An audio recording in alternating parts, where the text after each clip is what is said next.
Bismillahirrahmanirrahim. Assalamualaikum warahmatullahi wabarakatuh. Teman-teman Prodi Informatika Istek Kuliah. Alhamdulillah, ini adalah video pertemuan pertama bagian kedua ya untuk mata kuliah kalkulus. Kalau pertemuan pertama kemarin kita membahas mengenai konsep bilangan. Kali ini kita akan belajar mengenai pertidaksamaan dan suku banyak ya.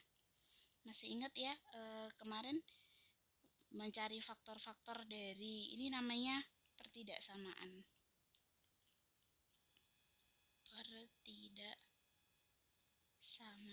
Bentuk pertidaksamaan ya ini. Nah, oke, kita sambil mengulang pelajaran pertemuan sebelumnya, kita selesaikan dulu untuk pertidaksamaan ini.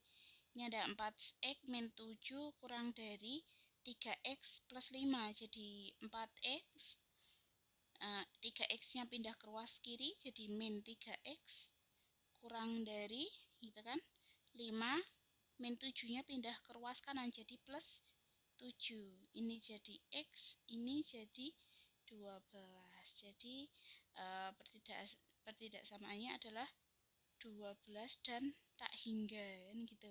Soalnya x kurang dari 12 ini kalau di garis bilangan ini adalah 12, ini tidak penuh karena ini bukan kurang dari sama dengan tapi hanya kurang dari, kemudian kurang dari itu berarti sebelah kiri ya, sebelah kiri sampai tak terhingga, gitu. Itu untuk yang pertama.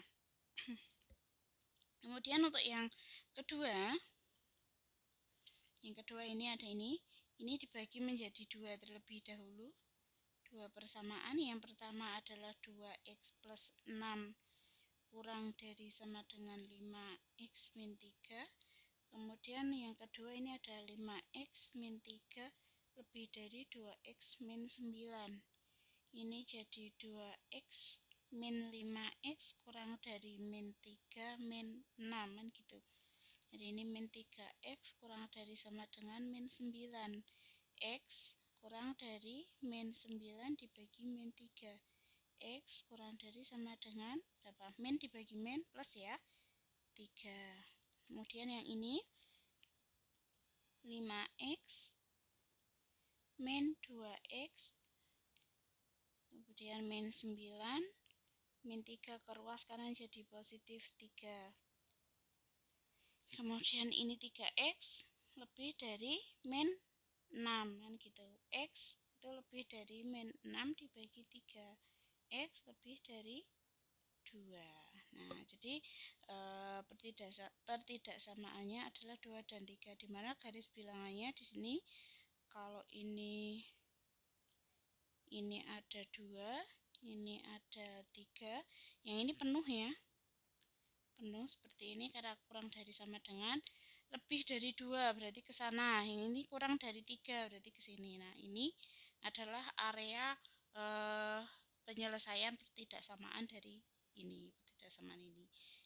Ini areanya di sini. Gitu ya. Oke, yang terakhir ini hanya mengulang saja ya. Mengulang saja materi kemarin.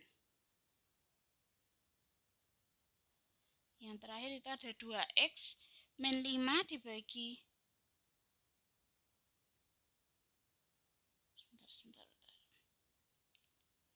2x min 5 dibagi x min 2 kurang dari x min 1. Dikurang dari 1. Ini jadinya 2x min 5 per x min 2 dipindah ke kiri jadi 1 kurang dari sama dengan 0. 2x min 5 ini disamakan penyebutnya ya, kurang dari x min 2, x min 2 kurang dari sama dengan 0. Nah, ini kan udah sama penyebutnya. Kalau udah sama penyebutnya seperti ini, silahkan atasnya boleh dikurang. Jadi berapa ini? 2x min 5 min x, ini ingat hati-hati ya, min jadi plus 2 dibagi x min 2 kurang dari 0. Ini jadi berapa ini? Ini jadi saya ke sini ya. Ini jadi 2x min x itu kan jadi x min 5 dengan plus 2. Jadi min 3 dibagi x min 2 kurang dari sama dengan 0. Itu ya. Nah, ini jadinya x ini dibagi satu-satu ya. Jadi x kurang dari sama dengan 3 dan x kurang dari sama dengan 2. Gitu. Nah, ini nanti di garis bilangan ya. Ini ada 3, ini penuh ya. Dan ini ada 2, ini penuh juga. Sebelah kurang dari berarti sebelah kirinya. Ini pertidaksamaannya ke kiri semua gitu. Gitu nggih? Oke. Kemudian kita akan membahas selanjutnya yaitu mengenai polinom atau suku banyak. Jadi dari persamaan ini tadi, nah kita akan membahas mengenai polinom atau suku banyak karena dari pertidaksamaan itu berbentuk polinom atau suku banyak. Nah, bentuk umumnya itu sudah ada di sini ya. Polinom px a0 plus a1x plus seterusnya gitu ya sampai an x pangkat n. Nah, di mana n itu harus bilangan asli yaitu 1, 2, 3, 4 dan seterusnya. Kemudian a ini merupakan koefisien dan x ini adalah bilangan real yang kita cari seperti sebelum-sebelumnya. Derajat polinom itu adalah nilai terbesar dari koefisien tidak nol. Maksudnya mana? Misalnya dari contoh ini derajat polinomnya berapa? Nah, ini di sini sudah tertulis derajat polinomnya adalah 4. Diketahui dari mana? Pangkat paling besar. Nih. Gitu. Nah, kalau dilanjut misalnya nih di sini polinom derajat 1 itu ya ini derajat 1. X-nya enggak ada pangkatnya atau pangkat 1. Kemudian ini polinom derajat 2. Ini karena X pangkat 2. Nah, kalau polinom derajat N itu di rumusnya seperti ini. Gitu ya. Ini untuk rumus polinom dengan derajat N. Bentuk umumnya seperti ini. Oke, lanjut ke polinom atau suku banyak tadi. Ini misalnya ini bentuknya seperti ini ya pada contoh. Nah, ini ada yang dinamakan suku, yang mana aja 6xy pangkat 3, nah ini, kemudian 2xy kuadrat ini, kemudian min 15 dan min 5, gitu. Itu suku-sukunya. Nah, suku utama itu yang pangkatnya paling tinggi, yaitu ini, yang saya merah ini. Ini suku utamanya.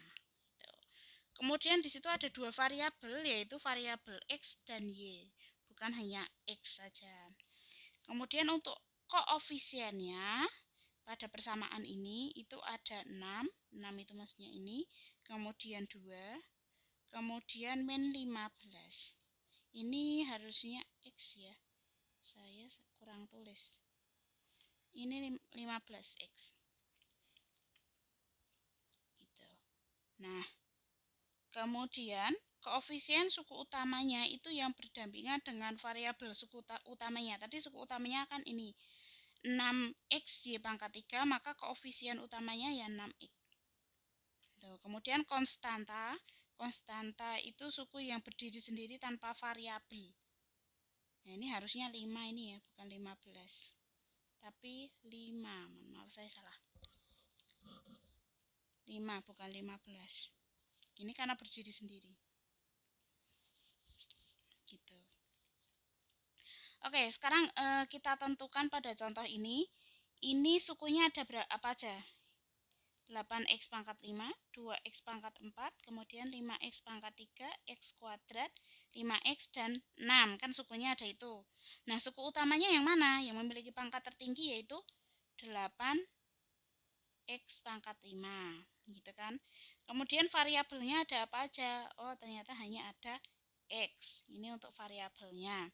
Kemudian koefisiennya ada berapa aja? Ini ada 8, 2, 5. Terus sini ada lagi 5. Nah, ini 1 ya, ini 1. gitu. Itu untuk koefisiennya. Koefisien utamanya mana? Yang mana? Yang paling tinggi yaitu di 8. Itu untuk koefisien utama. Kemudian konstantanya berapa? Konstantanya 6. Gitu. Kemudian selanjutnya ini buat latihan ya. Buat latihan aja. Ditentukan ini sukunya, variabelnya, koefisien, konstantanya, suku utamanya yang mana, koefisien utamanya yang mana. Gitu. Ini untuk latihan.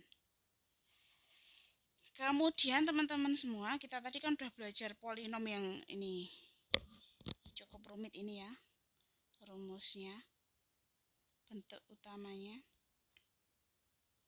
Nah, sebenarnya fungsi dari polinom itu sendiri apa? Yang pertama teman-teman, polinom atau persamaan polinominal itu dalam pesawat terbang itu digunakan untuk analisa jatuhnya pesawat terbang. Kemudian yang kedua di sini bagi para insinyur itu untuk memprediksi bagaimana perubahan salah satu faktor. Jadi kalau misalnya ada perubahan dalam misalnya kenaikan BBM gitu, nah nanti akan ada perubahan apa aja kalau ada perubahan satu poin gitu di dalam hidup atau di dalam sebuah bangunan gitu. Kemudian nomor yang ketiga yaitu untuk mengetahui fluktuasi harga ya, naik turunnya harga di pasar saham. Itu juga menggunakan polinom. Dan juga untuk menghitung ongkos kirim itu ternyata menggunakan fungsi polinom, menggunakan polinom gitu ya. Kemudian untuk memprediksi juga harga Bitcoin dan masih banyak lagi itu penggunaan polinom tadi. Nah, ini untuk menentukan ini tadi kan polinom itu suku banyak ya. Suku banyak polinom atau suku banyak. Untuk menentukan nilai polinom itu yang pertama yaitu dengan cara substitusi. Nah, substitusi itu gimana ya? Udah masukkan aja nilainya gitu kan. Nah, ini di sini diketahui nilainya X-nya sama dengan 3. Nah, kemudian polinomnya ini. Nah, caranya gimana untuk menentukan F3? X-nya kan sama dengan 3, tinggal dimasukkan. 4 dikalikan 3 pangkat 3 dikurangi 2 pangkat 3 kuadrat plus 9. Kan gitu. Substitusi tinggal dimasukkan aja. Jadi 4 dikali 3 pangkat 3 berapa? 3 dikali 3 dikali 3. 3 kali 3, 9. 9 kali 3, 27 dikurangi 2 dikali 3 kuadrat 9 ditambah 9. Nah, kemarin kan sudah membahas mengenai pangkat operator ya, urutan operator. Nah, jadi harus didahulukan yang kali dulu, jangan ditambah. Ini tinggal dikalikan, kemudian dikurangi ini dikalikan di plus 9. Nah, silahkan dihitung sendiri ada berapa. Oke, gitu. Baik, pertemuan kali ini bahas itu saja karena untuk kalkulus sudah sangat rumit dan besok logika informatika juga rumit. Silahkan ini tadi diteruskan hasilnya berapa. Kemudian yang ini untuk latihan. Nah, ini juga bisa mengetahui cukup banyak jika misalnya X-nya diketahui sama dengan 2 atau X-nya sama dengan 1. Nah, itu tinggal dengan cara substitusi dengan cara memasukkan nilai X-nya saja di sini di persamaan ini, gitu ya. Itu kurang lebihnya saya mohon maaf dan jika ada pertanyaan silakan bisa disampaikan melalui Google Classroom atau chat WA saya. Sekian, mohon maaf. Assalamualaikum warahmatullahi wabarakatuh.